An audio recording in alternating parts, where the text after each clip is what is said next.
May natatagong munting kaharian sa maliliit na kahon. Sa halip na nasa gubat, dito sila naninirahan. Challenging ang buhay ng bee field workers, lalo na't posibleng may dalang panganib sa paghahanap ng makakain. Noong November 2023, wala 70 to 80% ng mga bubuyog ang namatay sa kanilang bee farm.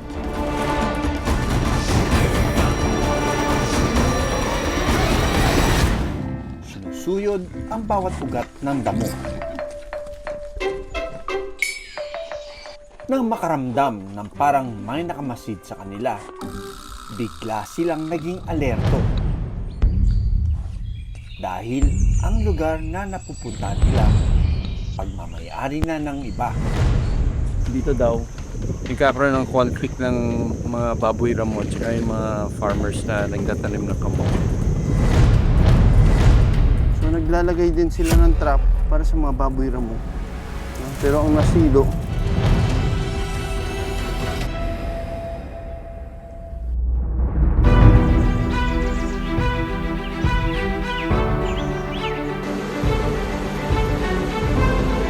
May natatagong munting kaharian sa maliliit na kahon.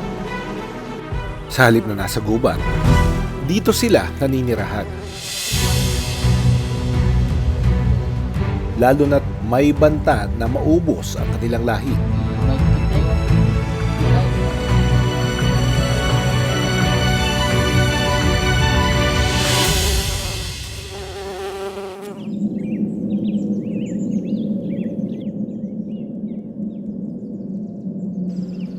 Malamig at kalma ang panahon sa Baguio City.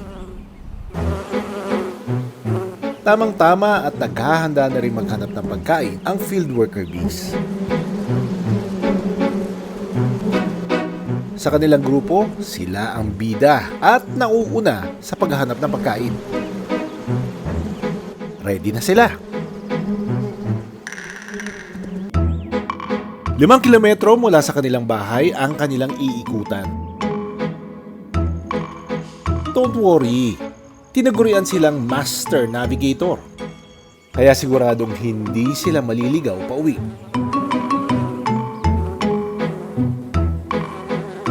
Kapag sapat na ang nauwing pagkain, awat na.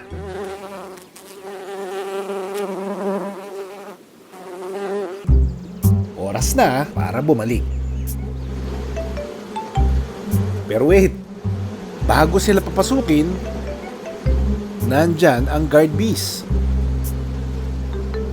No food, no entry.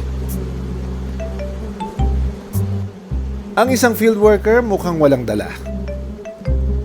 Naku po, yari na. Sa loob ng maliit na kahon, may kahariang pinamumunuan ng isang reyna. May kanya-kanyang papel ang bawat isa.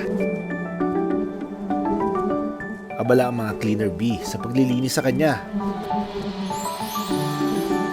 Hindi lang reyna ang sinisiguradong malinis. Maging ang mga butas sa paglalagyan ng larva o yung uod.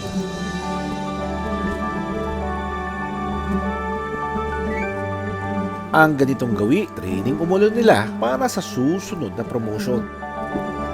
Ang maging nursing bee na magpapakain sa mga larva. Pinakapasok yung buong ulo niya. Yung head niya mismo doon sa loob ng butas. Tapos niluluwanan niya yung mga nakuha niyang nectar. So, ibig sabihin, yung butas na ginagawa nila, pasok yung katawan nila. Yes po. So, kung mas malaki yung bubuyog, mas malalaki rin yung mga bee. But they're all very busy. Busy filling it out, busy cleaning yung mga butas. Pagkatapos maging nursing bee, ready na para maging builders ng kanilang colony. Merong mga bees na naandun lang sila sa paligid ng butas. Parang nililinis nila yung paligid ng butas. That's the bee's way of cleaning the area, disinfecting it, to make sure that yung mga papasok, malinis, and all that. Inaayos nila ang kanilang bahay sa pamamagitan ng paglalagay ng pheromone trails. Isa itong kemikal na nilalabas ng mga bubuyo bilang signal para sa komunikasyon. Pagmamarka ng pagkain at tirahan. Pagkatapos ay papasukin na nila ang pagiging guard bees. Pinalis niya ang drone bee na ito. Ang drone bee, trabaho lang niyang magparami sa reyna. Dahil tapos na ang kanyang trabaho, kailangan na siyang paalisin, lalo na kapag hindi sapat ang pagkain. Nakakilala ko si Julius, isa sa mga beekeeper sa Baguio City. Mahigit 2 taon na siyang nagba-backyard bee farming. They're all hovering around us. It's considered safe, no? Yes po. Opo, hindi naman tayo masting ng mga yan eh. Yes po, kasi ito po yung mga species ng mga honeybees na mababait. Ito po yung may scientific name na Apis mellifera. Sa halos araw-araw na pagbabantay sa kanyang mga alaga, kilala na raw niya ang ugali ng mga bubuyog. Itong colony na ito, papasok sa ditong colony, may mga guard bees po kasi tayo dito. Ito yan yung may mga gate eh, no? Ah. Tapos para may parking sila.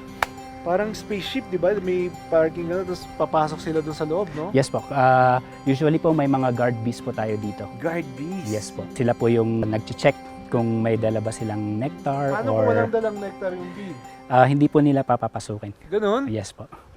Kapag handa na ang guard bees suungin ang laban sa labas ng kanilang kaharian, aatasan na silang maging bee field worker. Tagahanap ng pagkain at tagabuhay sa colony. Kapag narating na ng mga bubuyog gaya ng field bees ang kanilang edad na 43 days, namamatay na lang sila ng kusa. Ito daw yung mga bubuyog na na-reach na nila yung kanilang lifespan. Ang isang ito, naging pagkain na ng mga langgam.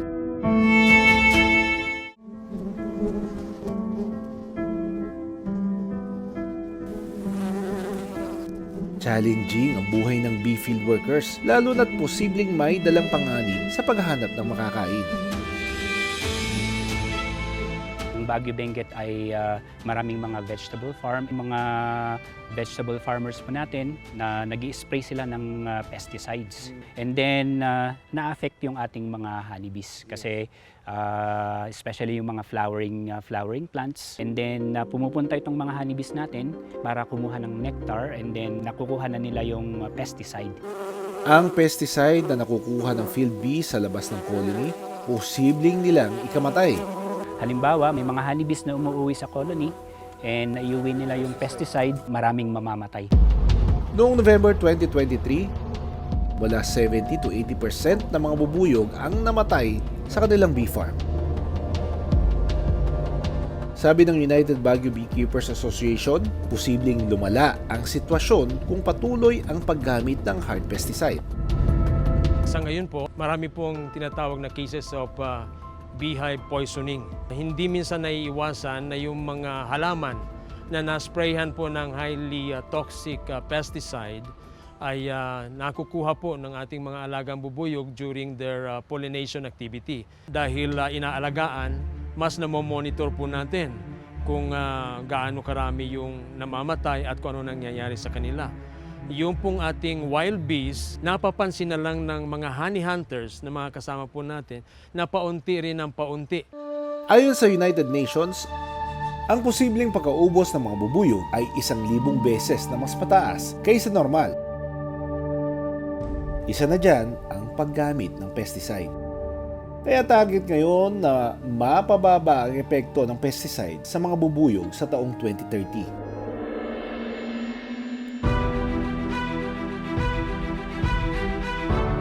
Sa ilang bahagi ng Benguet, organic farming ang sagot para makaiwas sa paggamit ng pesticide. Itong mga pechay na to, mas natitinda nila ng mas mahal at mas safe kasi nga yung pagpapalaki dito sa pechay, hindi nila ginamitan ng pesticides. So if these insects can survive dito sa mga dahon ng pechay na ito, lalo na tayo. Kilalang madiskarte at masisipag ang mga bubuyog, pero alam din nila na maigsi lang ang kanilang buhay. Kaya mahalagang mapanatiling ligtas ang kanilang ginagalawan para ang kanilang misyon sa munti nilang kaharian ay magampanan.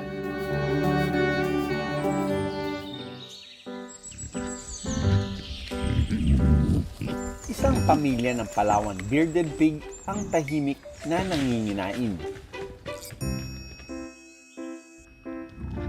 Malaya at payapa nilang iniikot ang gubat.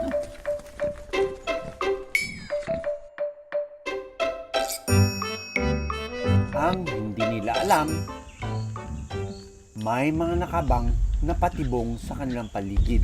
Ayun, may silo. Hindi may silo. So naglalagay din sila ng trap para sa mga baboy ramo. Pero ang nasilo,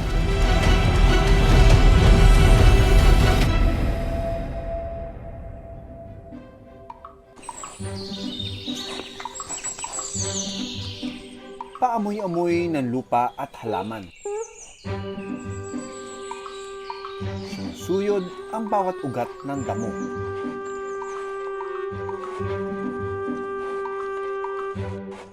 Nang makaramdam ng parang may nakamasid sa kanila, bigla silang naging alerto at patingin-tingin sa paligid.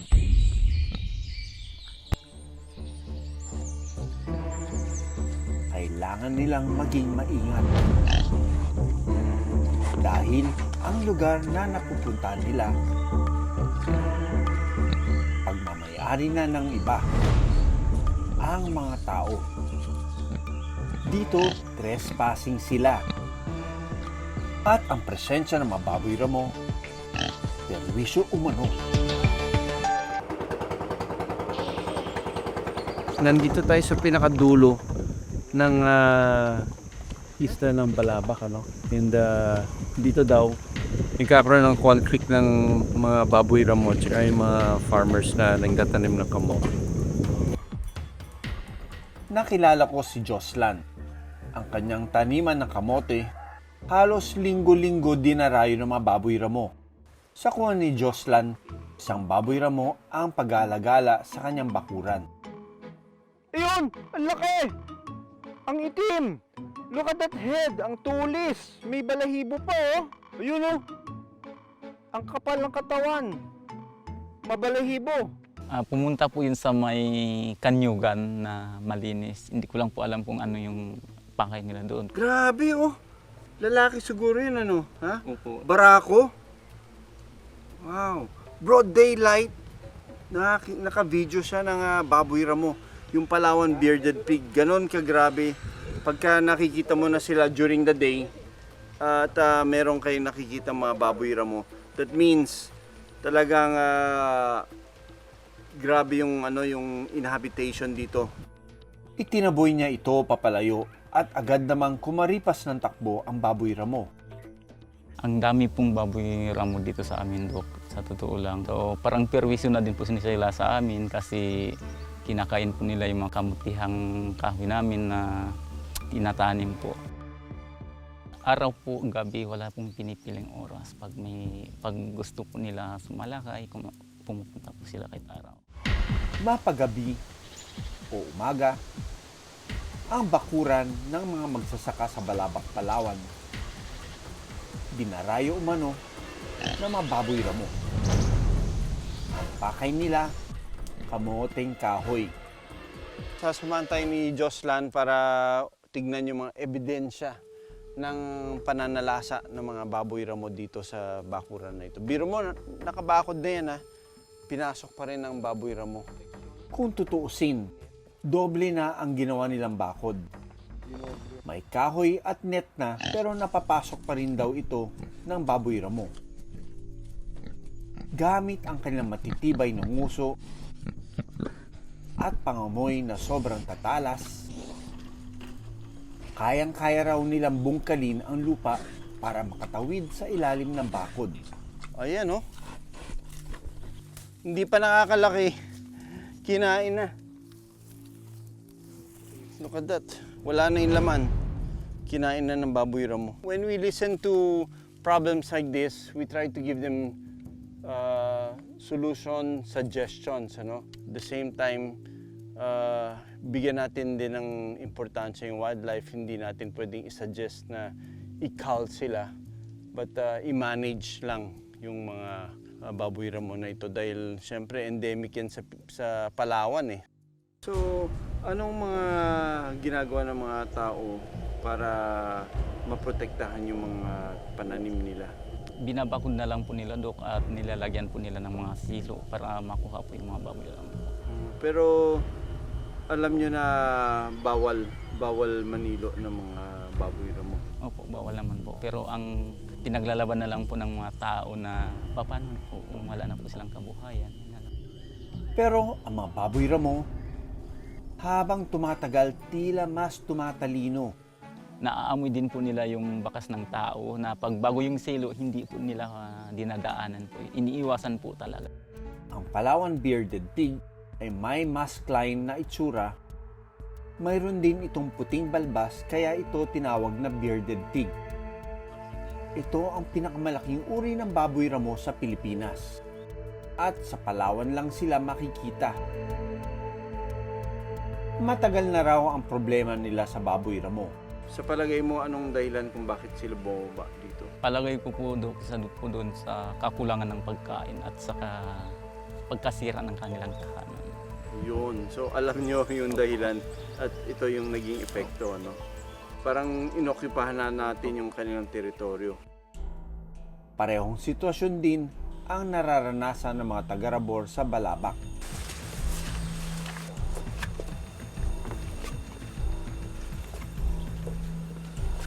Ito na, yung taniman ng kamoting kahoy at kamoting baging. Ano? So, talagang ma-attract yung mga baboy ramo dito kasi good source of food itong mga kamoting ito. Ito, mukhang na-uproot itong kamoting kahoy nito. Ito, sinyalis to na sinugod dito ng baboy ramo. Meron pa doon? Sa paligid ng bakod, may mga nakapwestong silo. Yun o. Ito o. Naglagay ng silo. So naglalagay din sila ng trap para sa mga baboy ramo.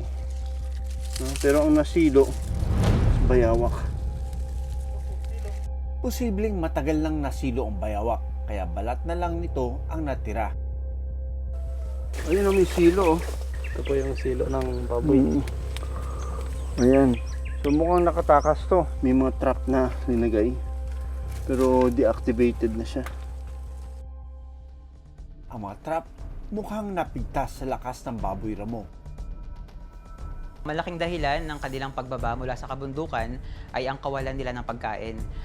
Maaaring dahil ito sa land conversion o mga pag-convert ng mga lupain at mga kabundukan para gawing taniman. May ilang solusyon din para makaiwas sa pananalasa ng baboy ramo. Bukod sa ginagawa nila na pagbabakod, napakahalagang elemento yung pagkakaroon ng cooperative guarding ng mga farms. Kapag may mga organisasyon ng mga magsasaka, tulad ng ginagawa sa ibang lugar, tulong-tulong sila sa pagbabantay para nang sa ganun mas malaking farm ang pwede mabantayan. Maaaring gumamit din ng mga paingay o mga pailaw. Kapag nasagi kasi ito ng baboy ramo, pwede silang magulat at mataboy. Paalala din ng eksperto na ang Palawan bearded pig ay protektado ng batas. Ayon sa Republic Act 9147 o Wildlife Act, bawal manghuli o pumatay ng buhay ilang na endemic at native sa isang lugar. Ipinapaalala din nila ang papel ng baboy ramo sa kagubatan. So ang mga baboy ramo, in general, they are very crucial na part ng isang ecosystem. Ang tawag nga sa kanila ay forest engineers or ecosystem engineers dahil may kakayahan silang mag-disperse ng mga seeds. So kapag lumalakad sila at kapag nag-roam sila sa kagubatan, maaari nilang ikalat ang mga seeds ng mga punong kahoy o mga bungang kahoy na na-consume nila. Pagdating sa usapang lupain, marami ang naghahati. Pero kung ang kahati ng tao ay hayop, baka maaring may magawang paraan para makibahagi ng teritoryo nang walang nasasaktan. Maraming salamat sa panonood ng Born to be Wild. Para sa iba pang kwento tungkol sa ating kalikasan, mag-subscribe na sa GMA Public Affairs YouTube channel.